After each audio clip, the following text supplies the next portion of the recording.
Я хотел сделать более короткое видео, в котором поделюсь некоторыми советами и техниками, которые вы можете применить к вашему текущему процессу мастеринга. Как обычно, есть метки времени и маркеры глав для навигации по видео, и я надеюсь, что они предлагают несколько хороших звуков. Так что давай сразу приступим к делу. После сжатия микса часто одного ограничителя достаточно, чтобы получить хорошую громкость. Современные ограничители легко справляются с несколькими дюймов Б без каких-либо слышимых искажений. Однако бывают случаи, когда ограничение просто звучит плохо, независимо от того, какие настройки вы меняете. Если вы настаиваете на максимальной громкости, использование двухступенчатого ограничения может быть более мягким и естественным подходом. В этом случае я бы установил первый ограничитель с быстрой или средней атакой и отпустил, чтобы попытаться поймать пики. А затем второй ограничитель с более мягкими настройками, чтобы избежать искажений. Если каждый ограничитель обрабатывает, скажем, снижение усиления на 2 дюйма Б, это может звучать более естественно, чем заставлять один ограничитель обрабатывать 4 или 5 дюймов Б самостоятельно. Ты также можешь попробовать эту технику с клипером и ограничителем,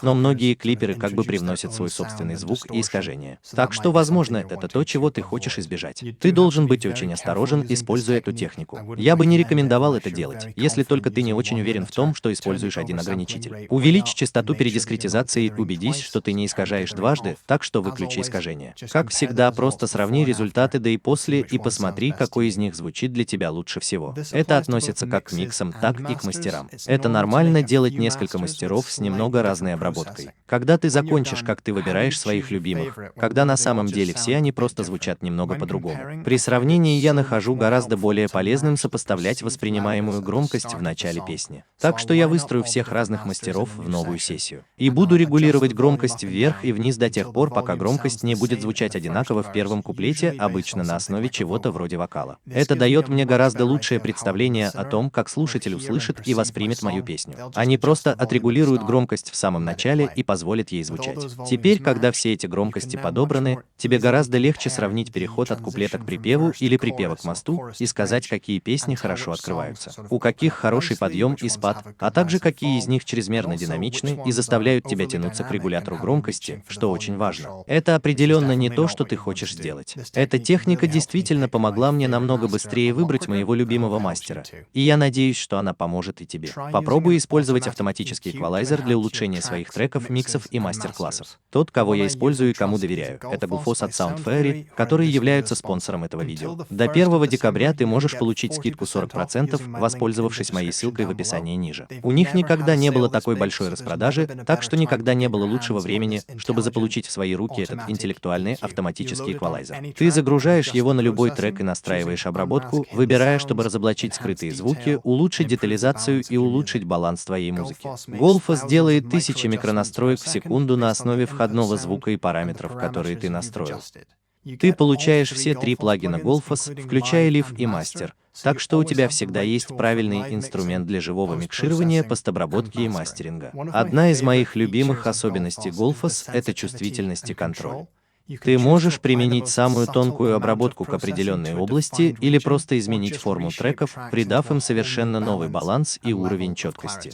Я доверяю Gullfoss Master в каждом проекте. Я думаю, что это действительно уникальный и мощный плагин, который делает то, чего не делают другие плагины. Если ты хочешь узнать о нем больше и получить 40% скидку, просто проверь мою ссылку в описании ниже. Если ты не можешь запросить какие-либо изменения микса, эквалайзер средней стороны и слева направо может стать спасением. Это позволяет тебе быть гораздо более избирательным и выбирать только ту часть микса, которая тебе нужна, что сохраняет целостность микса или мастера. Давай предположим, что бэк-вокал слишком заметен в припеве. Ну, ты мог бы автоматизировать эквалайзер средней стороны, чтобы включить его во время припева, приглушить стороны, может быть, от 1 до 4К примерно на dB. И это могло бы вернуть эти бэк-вокалы туда, где они должны быть, сохраняя баланс остальной части микса.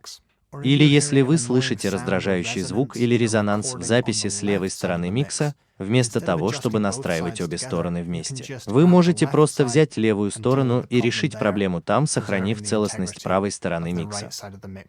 Часто миксы, которые ты получаешь для мастеринга, уже хорошо смешаны. Просто опирайся на хорошую работу инженера по микшированию. Задача мастеринга состоит не в том, чтобы радикально изменить звучание микса, а в том, чтобы работать с ним и просто подталкивать его в немного лучшее положение. Так что проверь свои эквалайзеры, посмотри, какие из них имеют функции средней стороны в левой слева вправо, и если ты хочешь узнать больше об эквалайзере в целом, посмотри это видео, также связанное в описании ниже. Макродинамика — это динамические изменения от куплета к припеву и переходу. Теперь мы все знаем, что автоматизация громкости и эффектов так важна при продюсировании и микшировании, но она не должна останавливаться на мастеринге. Так что независимо от того, хотите ли вы тонко автоматизировать свои эффекты или даже просто немного увеличить или уменьшить усиление на 0,1%, 0,5 дюйма B, повышая его в начале припева, опускаясь в мост, это может создать тонкое впечатление либо более широкой звуковой сцены, либо большего облегчения. И в целом просто большего подъема и падения на протяжении всей песни,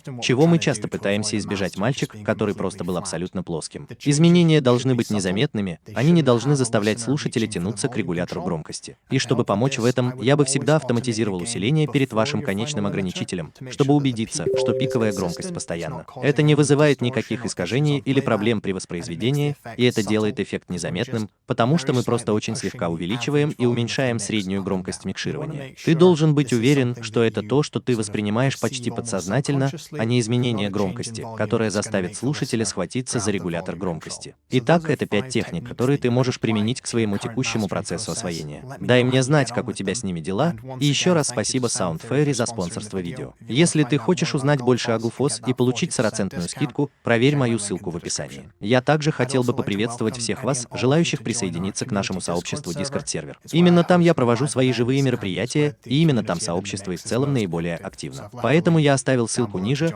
чтобы присоединиться к нему бесплатно. Большое тебе спасибо за просмотр, и увидимся в следующем видео. Пока.